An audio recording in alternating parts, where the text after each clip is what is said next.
Hello friends, तो आज हम हिस्ट्री ऑफ भारत फोर्थ का चैप्टर 2 जिसका नाम है elements of national awakening class 9 के क्वेश्चन आंसर्स एंड एक्सरसाइज को इस वीडियो में कवर करेंगे। जो फर्स्ट पार्ट है वो है लेट्स लर्न अगेन, तो ये सिर्फ रिवीजन करनी है इसकी। सो सेकेंड पार्ट है match the following, Bankim Chandra Chatterjee Anand Math. Second है लोकमान्य बाल गंगाधर तिलक मराठा। थर्ड है Dadabhai Naoroji poverty in un British rule in India की बुक इन्होंने लिखी। फोर्थ है राजा राम मोहन रॉय बंगदूत। फिफ्थ है Veer Savarkar the Indian war of independence 1857 AD। Third है लेट्स कंसीडर। तो फर्स्ट क्वेश्चन है what was the effect of exploitative policies of the British on India and Indians. जो Britishers ने इंडिया के अंदर जो इंडियंस को एक्सप्लॉइट कर रहे थे वो पॉलिसीज उन्होंने इंडिया के अंदर इम्प्लीमेंट की थी, तो उनका क्या इफेक्ट रहा इंडिया के ऊपर और इंडियंस के ऊपर, उन पॉलिसीज का क्या इफेक्ट पड़ा। तो देखो, जो ब्रिटिशर्स हैं उन्होंने बहुत ही ज़्यादा स्ट्रिक्ट लैंड रेवेन्यू पॉलिसीज जो है इंडिया पर जो है लैंड पर लगा रखी थी। मतलब रेवेन्यू मतलब जो टैक्स लगा रखा था लैंड के ऊपर, तो वो उनका बहुत ही ज़्यादा स्ट्रिक्ट था, जिसकी वजह से जो बहुत सारी एग्रीकल्चर पर डिपेंड थे जो क्लास, वो क्या हो जाती है, वो खराब हो जाती है, ख़त्म हो जाती है।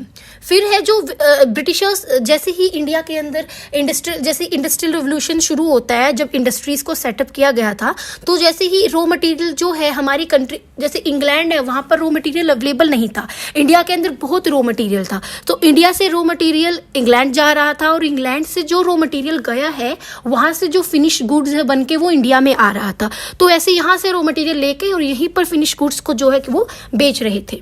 ये शुरू हो जाता है जैसे इंडस्ट्रियल रेवोल्यूशन को शुरू होता है, जिसकी वजह से जो इंडिया के अंदर जो हाथ से जो सामान बना रहे थे, हैंडीक्राफ्ट जो थी और जो छोटी छोटी इंडस्ट्रीज थी इंडिया की, वो डिस्ट्रॉय हो जाती है और जो ट्रेडर्स होते हैं इंडिया के उनको बहुत सफ़र करना पड़ता है। देखो क्या कर रहे थे वो, जैसे जो भी इंडिया के अंदर हाथ से सामान बना रहे थे वही सामान वो ब्रिटिशर्स जो है इंग्लैंड में बना रहे थे मशीन से। जैसे इंडिया में वही सामान जो थोड़ा महंगा दे रहे हैं, तो वो वही सेम सामान जो इंडस्ट्री से बन के आया है उसको बहुत ही ज़्यादा सस्ता बना देते हैं। अब देखो सेम सामान बना हुआ है, सेम सुंदर सामान बना हुआ है, जैसा है वो वैसा का वैसा, तो जो सामान सस्ता है, सेम है, सस्ता है, वही लेंगे ना। तो इंडियंस जो हाथों से बना रहे थे वो कौन लेगा, कोई नहीं लेगा। ऐसे ही जो इंडिया के हैंडीक्राफ्ट्स है, स्मॉल इंडस्ट्रीज है, वो डिस्ट्रॉय हो जाती है, जिसकी वजह से इंडियंस के जो ट्रेडर्स हैं उनको बहुत सफ़र करना पड़ता है। फिर है एक लार्ज अमाउंट, जैसे इंडिया की जो मनी है वो इंग्लैंड जा रही थी, बहुत ही ज़्यादा जो मनी इंडिया की इंग्लैंड जा रही थी, जिसकी वजह से इंडिया के अंदर पैसों की कमी हो जाती है और इंडिया जो है गरीब देश बन जाता है। सेकेंड क्वेश्चन है डिस्क्राइब करना है न्यूज़पेपर्स जो क्रिटिसाइज करते हैं ब्रिटिश रूल। जो न्यूज़पेपर इंडियंस ने लिखे थे जो ब्रिटिश रूल को क्रिटिसाइज कर रहे हैं, वो न्यूज़पेपर के बारे में डिस्क्राइब करना है। सो आंसर है बंगदूत, संवद कुमोदी, ब्राह्मणिकल, ये कुछ एक अर्ली न्यूज़पेपर है जिनको पब्लिश करवाया गया था राजा राम मोहन रॉय के द्वारा। लेकिन बाद में फिर जैसे Bengali, Amrita Bazar Patrika, Indu Prakash, Maratha, Kesari, the Hindu, Kohinoor, Pratap, young India, ये जो न्यूज़पेपर है ये भी पब्लिश होते हैं।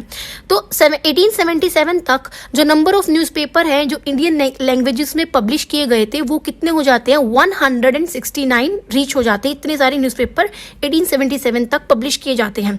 Criticism of British government began to be publish in these, जो ये न्यूज़पेपर्स थे इनके अंदर ब्रिटिशर्स जो लोगों को शोषण कर रहे थे, एक्सप्लॉइट कर रहे थे या डिस्क्रिमिनेशन कर रहे थे, लूट रहे थे लोगों को, तो वो सब कुछ जो है न्यूज़पेपर में दिखाया जा रहा था। और जो है पॉपुलराइज डेमोक्रेटिक आइडियाज़ और जो डेमोक्रेसी है और जो डेमोक्रेटिक आइडियाज़ है वो लोगों के बीच में क्या हो रहे थे, पॉपुलराइज हो रहे थे।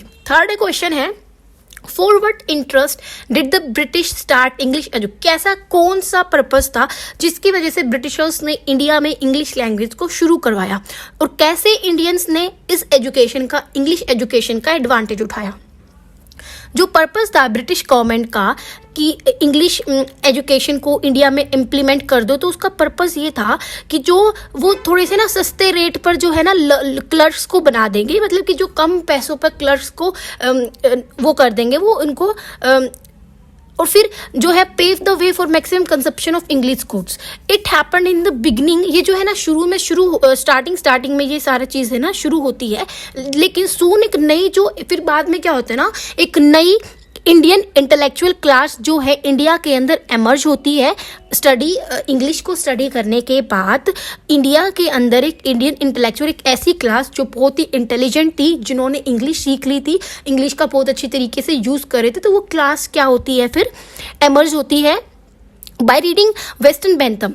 वेस्टर्न बेंथम को पढ़कर, मिल स्पेंसर रोजू को पढ़कर वो इंस्पिरेशन लेते हैं, फ्रेंच रिवॉल्यूशन 1789 से इंस्पिरेशन लेते हैं, जो इटली को यूनिफाइड किया गया था वहाँ से इंस्पिरेशन लेते हैं, जर्मनी से, और जो इंडिपेंडेंस ऑफ आयरलैंड, जो आयरलैंड के लोगों ने जो स्ट्रगल किया था इंडिपेंडेंस को लेकर, वहाँ से इंस्पिरेशन लेती है ये क्लास। और फिर वो हमारे इंडियंस के लोगों को एंकरेज करती है, उनको एंकरेज करती है कि हमें भी आज़ादी चाहिए और हमें भी हमारी खुद की गवर्नमेंट चाहिए। तो फ्रेंच रेवोल्यूशन से जर्मनी को यूनिफाइड किया गया, इटली को यूनिफाइड किया गया, तो यहाँ से वो क्या करती है, इंस्पिरेशन लेती है।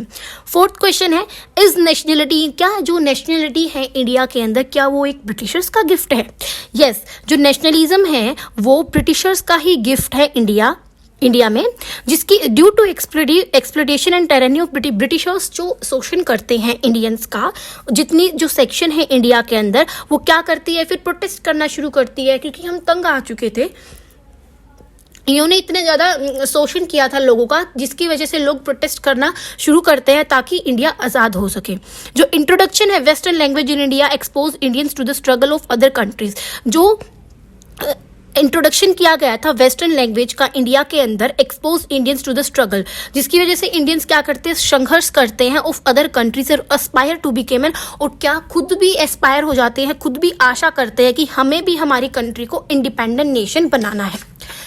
लास्ट क्वेश्चन है, how was the feeling of self respect, जो सेल्फ रिस्पेक्ट और जो आत्मसम्मान की और आत्मनिर्भर की जो फीलिंग थी, जो इंडियंस में बोर्न हुई थी, वो कैसे, जो glorious history of India through किसके हेल्प से होती है, वो किसके थ्रू होती है, हिस्ट्री ऑफ इंडिया की हेल्प से। सो वो बताना है कि कैसे जो ये फीलिंग है आत्मविश्वास की और आत्मनिर्भर की इंडिया के अंदर जन्म लेती है।